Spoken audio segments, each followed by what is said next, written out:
Good morning and welcome to NewsWatch Today. I'm Ruby Mitchell. And I'm Nicholas Brownlee. This week, trout season begins in Missouri. And Target warns of price increases. Madison Tabor is here with your forecast, and Nicholas McKinley has your latest sports news. This is NewsWatch Today.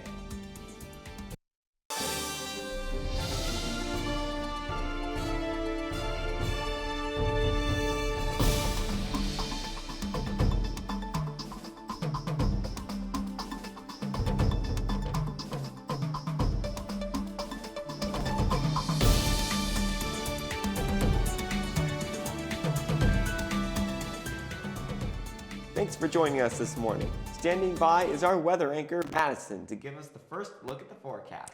Yes, Madison, how's the weather looking today?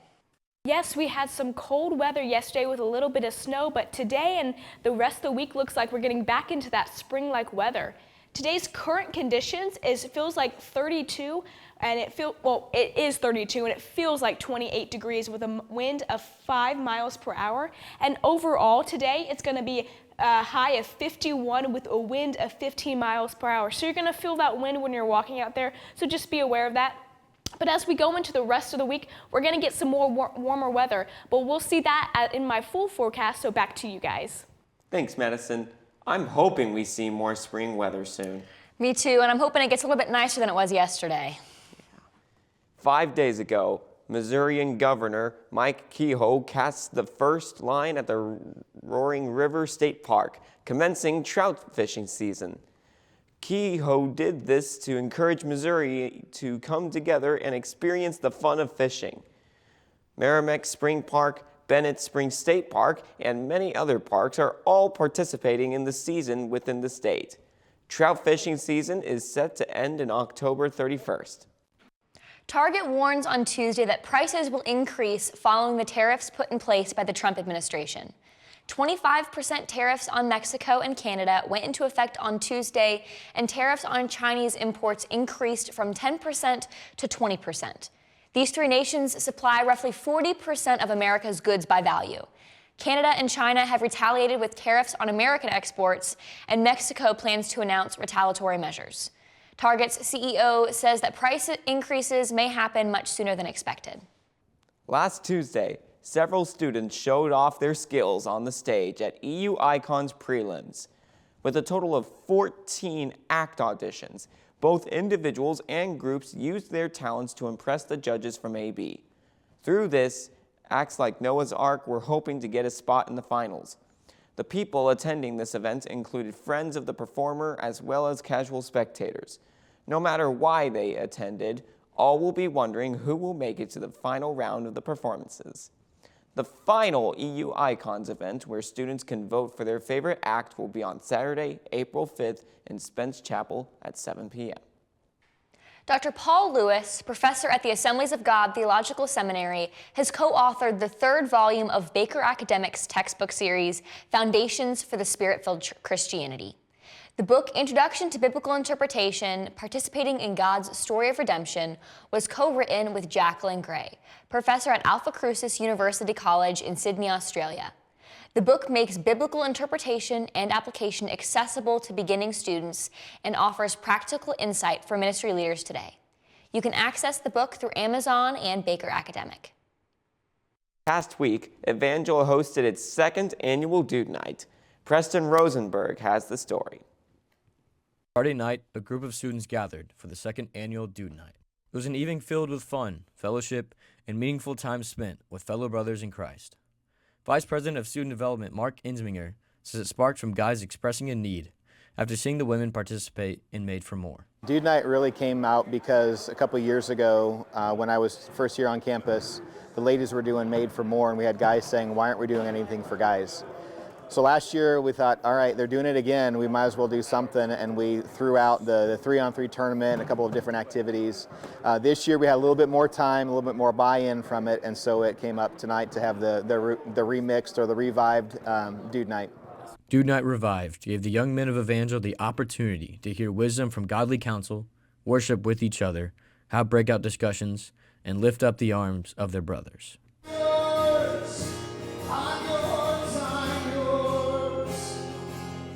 I know that us guys also need godly manly wisdom from men of God themselves. Last year there was a lot of basketball and it was super fun, and I wasn't able to be there last year, unfortunately, but I knew that I wanted to go this time, and I was super excited to be here, and it was a great time.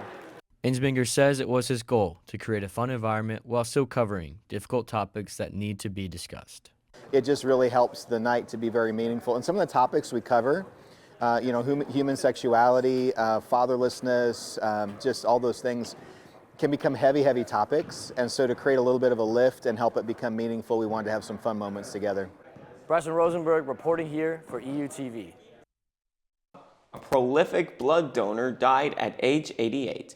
After that, I'll talk with the Epiphany editor-in-chief. Stay with us.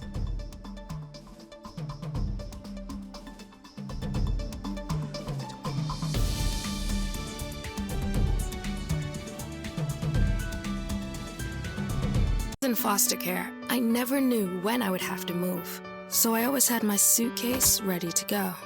Then one day, I was adopted. My new parents opened their hearts and home to me. My parents cook my favorite breakfast for me every morning. My parents take me on trips I never thought I would go on. They gave me a home and an even better reason to use that suitcase. My parents aren't perfect, but they're perfect for me. I want to eat apples and bananas. I need to eat apples and bananas. Why can't I eat apples and bananas? Support the Feeding America nationwide network of food banks to help provide meals to those in need. Join us at feedingamerica.org. An Australian man credited for saving more than 2 million newborns has died. James Harrison donated blood roughly 1,100 times throughout his life, according to Australian Red Cross Lifeblood. Harrison had a rare antibody in his plasma which benefited babies who were born to their mothers with Rh-negative blood, which could be life-threatening to the infant. Harrison started giving plasma at 18 years old and continued to do so every 2 weeks for decades. Known as the man with the golden arm, Harrison received several awards, including the Medical of the Order of Australia. He was 88 years old. Standing by is Ruby with Jocelyn Squires, who will be giving us insight into the Fine Arts magazine here on campus. Ruby?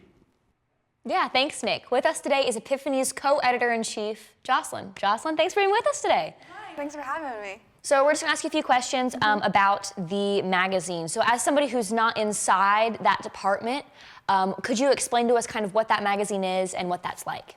Yeah, so ultimately the goal is to cultivate creativity on campus, and we do that through a variety of ways. Most prominently is like our actual publication, the magazine itself. It is a whole year-long process, so we only have one per school year.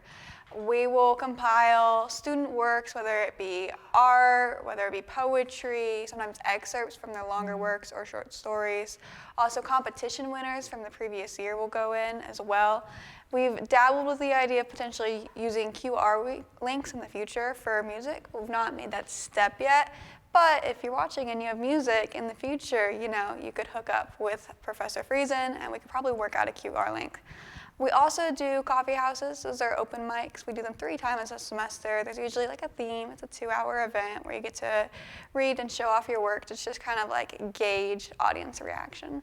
Yeah, so as co-editor-in-chief, could you tell us how your role first began and how you stepped into that role?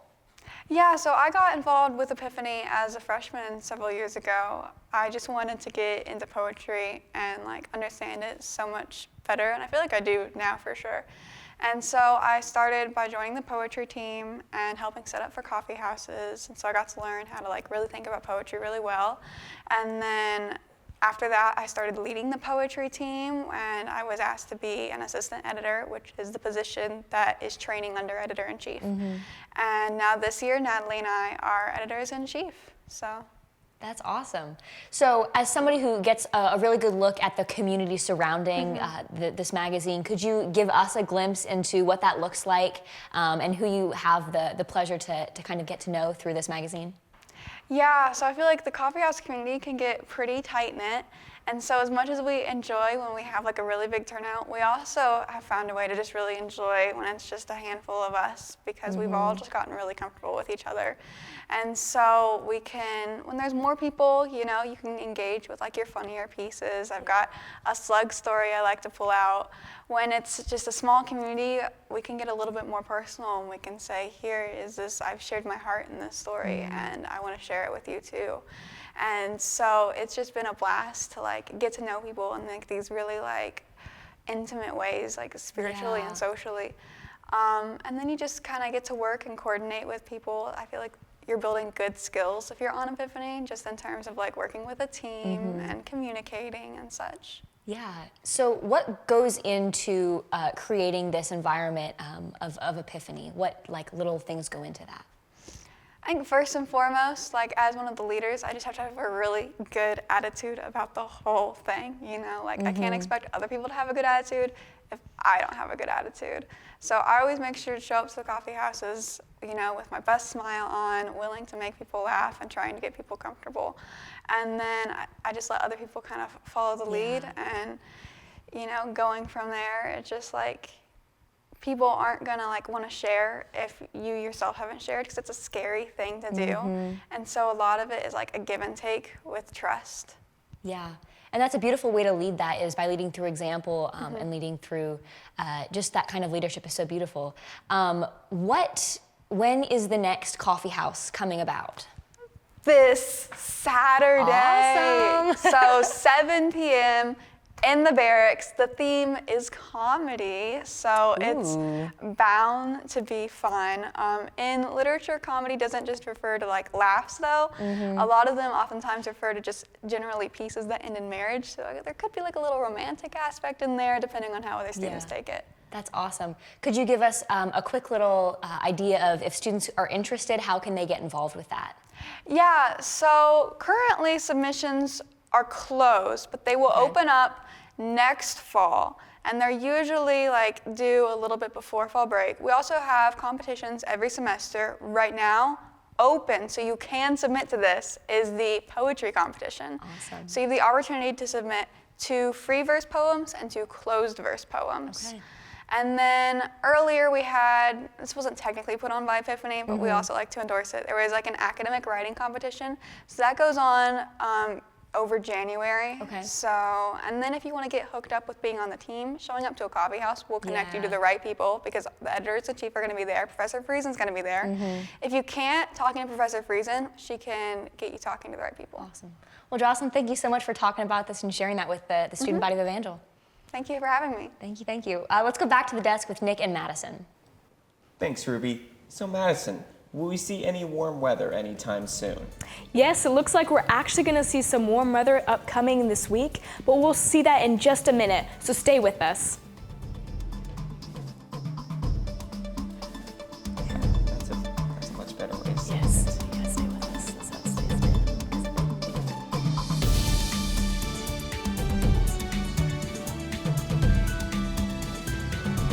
This is the story of a boy who is very sensitive to lights and sounds. So he built secret hiding places where nothing could get in. The boy didn't like looking people in the eye. It made him feel uncomfortable. One day, he found out he had something called autism.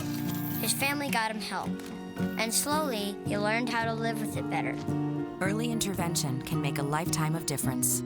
Learn the signs at autismspeaks.org.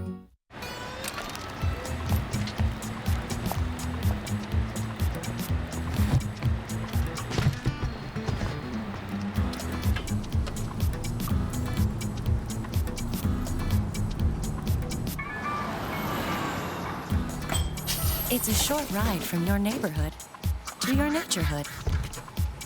To find a neighborhood park or green space near you, visit discovertheforest.org. The Sacramento Zoo announced the birth of a new giraffe. The mom, Amira, gave birth on Saturday at the zoo, and the zoo announced the calf was on her feet within 2 hours and started nursing shortly after that. The mother and the calf will be given bonding time. The official public debut of the new calf will depend on the pair's health and welfare. The zoo now has 5 female Maasai giraffes, including the new calf. That giraffe calf is adorable. Oh, it really, really is. I enjoy that story a lot. And I hope that the weather here stays nice so we can enjoy the sun just like that little calf. Madison, do we have any more news on that? Yes, it looks like we're going to have some warm weather coming up in this next week. But today's current conditions, we have 33 is what is going on right now, but it feels like 28. So we're still dealing with that cold weather up front. But as we go into the day, our high is going to be 51. So we are going to warm up. It is going to get a little bit warmer, but we're going to have winds of 15 miles per hour. So that is going to give you a little bit of a chill as you're going through the day. But don't worry, as we go into Friday, we have a high of 67 degrees. That's going to be some awesome weather. So get out your short sleeves, get out your shorts. It's going to be great. Our low is going to be 39 with partly cloudy and some winds of 12 miles per hour. So you're still going to feel that wind. As we go into Saturday, our high is 50 with a low of 32, so we're kind of going back down into the cold weather. But don't worry, as we go into the next week, we'll have some more warmer weather. Our satellite right here, we can see we're down here in Missouri. There's not much going on. Some clouds is probably what we're seeing over here. If we go into our radar, you can see Missouri is very much nothing's going on. But in the west side of this United States, there's lots of precipitation, lots of rain. And up in northeast, there's some more rain over here. But Missouri, as of right now, there's nothing really going on. Into our national forecast, we can see rain up over here. It's missing Missouri, but if you have family members who live up here, they're going to get the rain. They're going to feel the rain coming on them. As we go into our extended forecast, like I said, 51 today, 67 on Friday, 50 on Saturday, and then Sunday we're going to get 56, and then we're finally starting to warm up Monday and Tuesday, 66 degrees, 68 on Tuesday, so we're getting into that spring weather. But on Wednesday, 59 with some rain, so it's going to cool down as we had some warmth coming up. But this has been All Things Weathery with Madison Tabor. Back to you guys. After the break, Nicholas McKinley will be here to give us the latest news in sports. And the CDC says the Texas measles outbreak continues to grow, so stay tuned.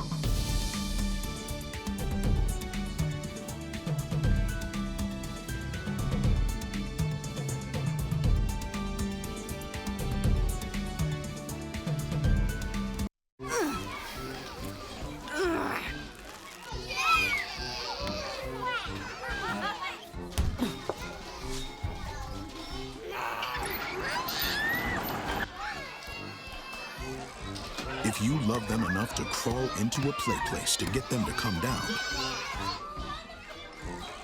then surely you'll check nhtsa.gov/the right seat to make sure they're in the right car seat. Hey, Bobo, do trees tell each other stories? I'm sorry. I'm afraid I don't know that. Hey, why don't we go find out? Listen. Do clouds take naps? I couldn't tell you. Dad, do stars visit their friends? Look!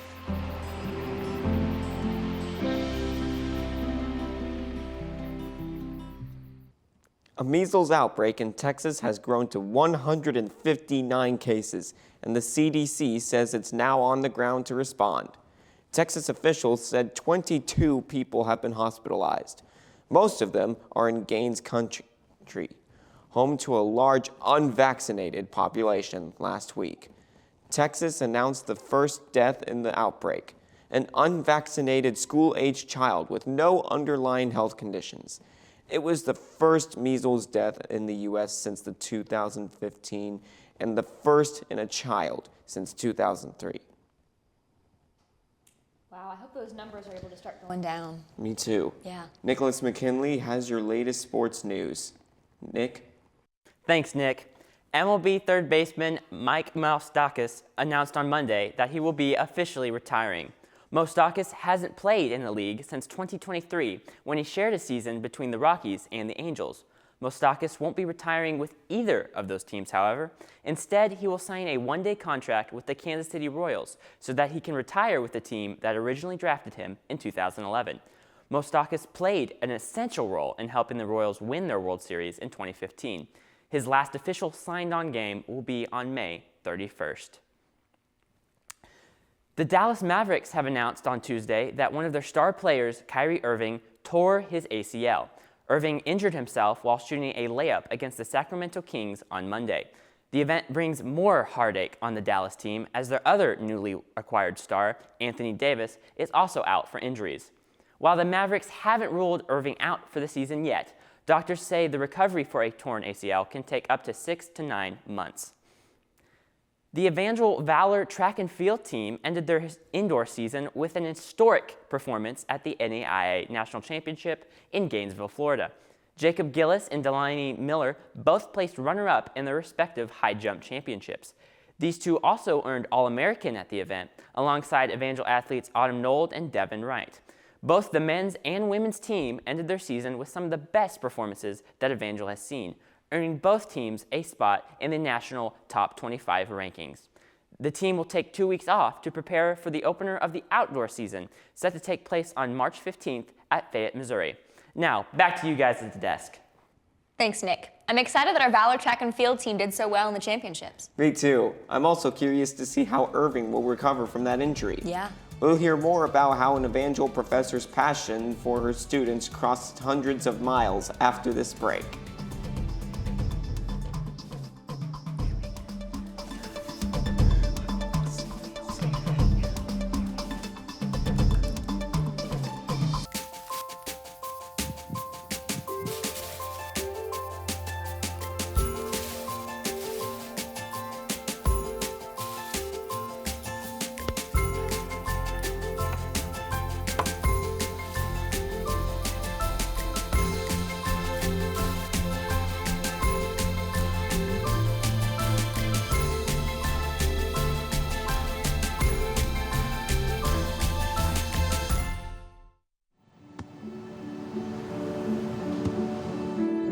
I don't remember how it started.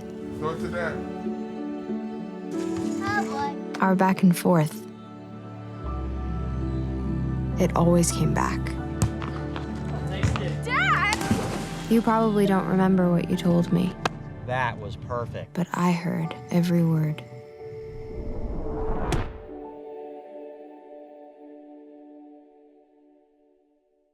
An Evangel professor is being recognized for the great distance she commonly travels. Shelley Grove, an associate professor of English, drives over 250 miles to work at the university.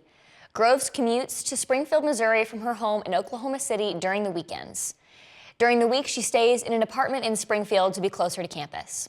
When Groves accepted the assistant professorship of English in 2022, she took the job despite the great distance, and she believed it was part of God's plan for her life. Groves' students report that she invests in them beyond academics through prayer and other small, meaningful acts. I love our faculty and staff here at Evangel. Yeah, absolutely. Madison, how's the weather looking for the next few days? Yes, our extended forecast. Today we have a high of 51 and tomorrow a high of 67. So it's going to feel warm, it's going to feel great. And then we're going to go kind of back down on Saturday and Sunday, but back up on Monday and Tuesday with some warmer weather. So there is warmer weather coming and it's going to feel great. Back to you guys. Thanks, Madison. That's all for us today. Check out euvalormedia.com for more Evangel news. I'm Ruby Mitchell. And I'm Nicholas Brownlee. Please join us next week here on NewsWatch Today.